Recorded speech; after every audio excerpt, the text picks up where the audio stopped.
Praise lord. మన ప్రభువైన యేసుక్రీస్తు నామమున అందరికీ ఈ ఉదయకాల సమయమున శుభాభివందనములు తెలియజేసుకుంటున్నాను.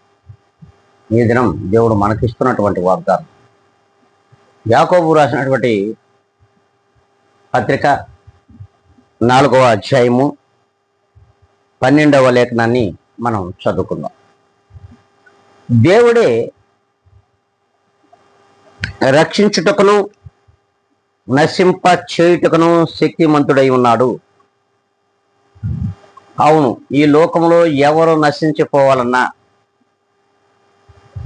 ఎవరు రక్షింపబడాలన్నా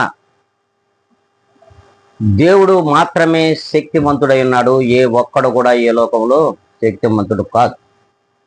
అట్టి దేవాతి దేవుడు, సర్వ సృష్టికర్త అయినటువంటి యేసు క్రీస్తు ప్రభులు వారు శక్తిమంతుడై ఉన్నాడని ప్రతి ఒక్కరికి తెలుసు. కానీ తెలిసి తెలియనట్లుగా, ఎరిగి ఎరగనట్లుగా ఈ లోకము జీవిస్తూ ఉంది, ఆదమరచి జీవిస్తుందంట. కనుక దేవాతి దేవుడు ఇట్టి శక్తిమంతుడై ఉండగా నీ జీవిత గమనంలో ఏ దినమునైనా సరే దేవుణ్ణి స్పష్టంగా ఎరిగి దేవుని రక్షణ భాగ్యమును పొందుకొని ఆయన రక్షణలో నేను జీవించాలి అనుకున్నట్లయితే ఖచ్చితంగా ఈ దినము నుండి మనమందరము కూడా ఆయన రక్షణ క్రిందకి వస్తాం.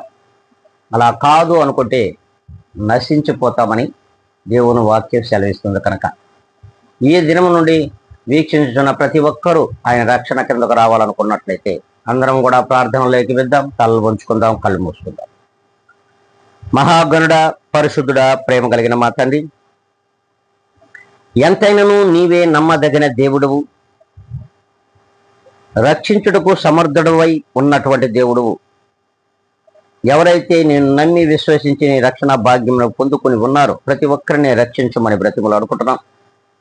ఇంకనూ రక్షణ కిందకి రాని వారిని కూడా ప్రభా, మీ చిత్తమైతే మీ కృపను వారిపైన చూపి మీ ఆత్మను వారిపైన కుమ్మరించి మీలోనికి నడిపించుకోమని బ్రతిమలు అడుకుంటూ తండ్రి, వీక్షించిన ప్రతి ఒక్కరిని మీ చేతులకు అప్పగిస్తున్నాను. నేను అతి మిక్కిలిగా తగ్గించుకొని యేసు క్రీస్తు యొక్క గొప్ప ఘనమైన నామములో అడిగి వేడుకొని ప్రార్థిస్తున్నాను మా తండ్రి. ఆమెన్.